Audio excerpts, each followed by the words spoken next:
And getting a check of traffic right now. There is a crash in Mims. I'm monitoring along US 1. All the northbound lanes are shut down here at Arlington Avenue for a crash. That's why you're seeing this bright purple here. It is showing the shutdown there in those northbound lanes. There's also a lot of construction happening this morning along I-75. This is looking at those northbound lanes. There is that construction before Highway 44. So traveling from Wildwood into Ocala this morning along the northbound side of I-75. This is actually a look here at that camera. You can see traffic here down to the far left lane. So having a big impact to northbound drivers heading towards State Road 200 for that morning drive. So plan ahead for that and expect those delays. But we also have heads up for drivers this morning for later this morning for traveling from Seminole County into Volusia County on I-4. They will be slowed down for a project that FDOT is doing starting in a few hours from now. WESH 2's Paula Tristan Aruda is live there. And Paula, this is going to impact drivers later on.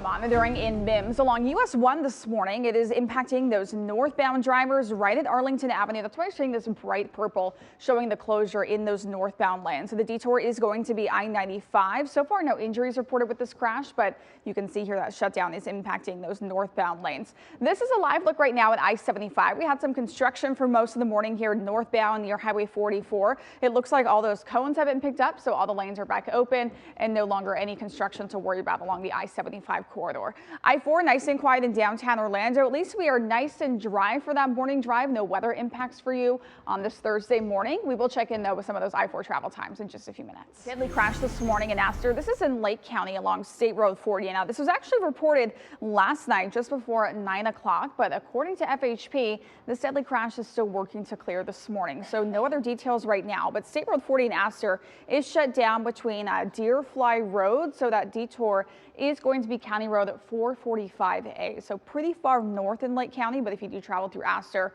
of course, that section of State Road 40 is a very big part of your morning drive. US 1, there is also a crash here northbound at Arlington Avenue. All of those northbound lanes shut down in Mims. That detour is along I-95.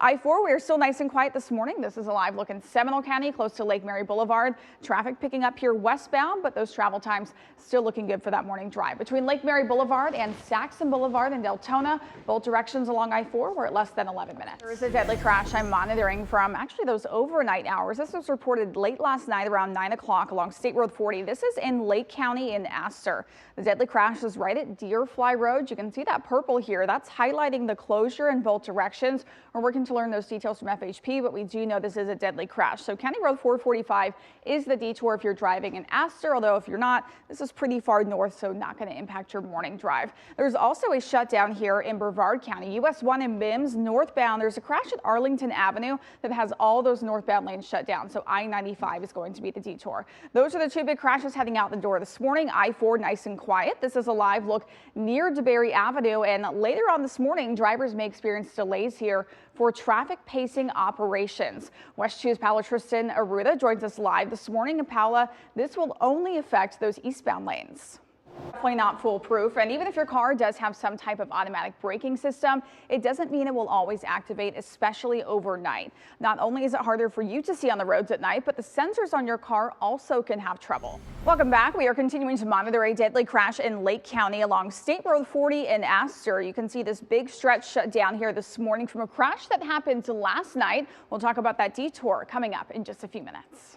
Traffic this morning. There was that deadly crash I mentioned that I'm monitoring in Astor. It's along State Road 40. It's right here at Deerfly Road. That's why you're seeing that bright purple here. This is in Lake County, pretty close to the Volusia County line, but this is a big part of Astor. The detour is going to be County Road 445, and this crash was actually reported over 10 hours ago now, close to 9 o'clock last night. But according to state troopers, they were still on scene working to clear that crash. So we'll keep you updated as we learn more. State Road 429 northbound, there was a crash here getting off in Ocoee near Plant Street. So that is just in that toll plaza area.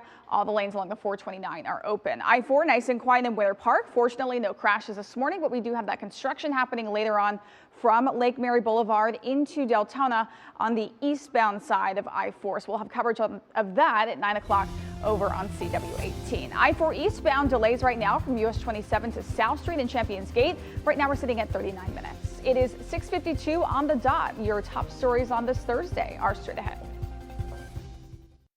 Yeah, Marquise, there's a deadly crash along State Road 40 in Astor. You can see here shut down in both directions, and Deerfly Road, that detour is County Road 445. Also, State Road 429 northbound, a crash at the Plant Street Toll Plaza in Ocoee. Looks like traffic, though, getting by on that ramp. I-4 in Volusia County, this is a live look here. Some pacing operations happening starting at 9 o'clock this morning eastbound. We have just learned from FHP this is a part of that ongoing investigation into that triple fatal crash that happened 12 days ago on October 4th. So we'll have continuing coverage of that over on CW18 starting at 7.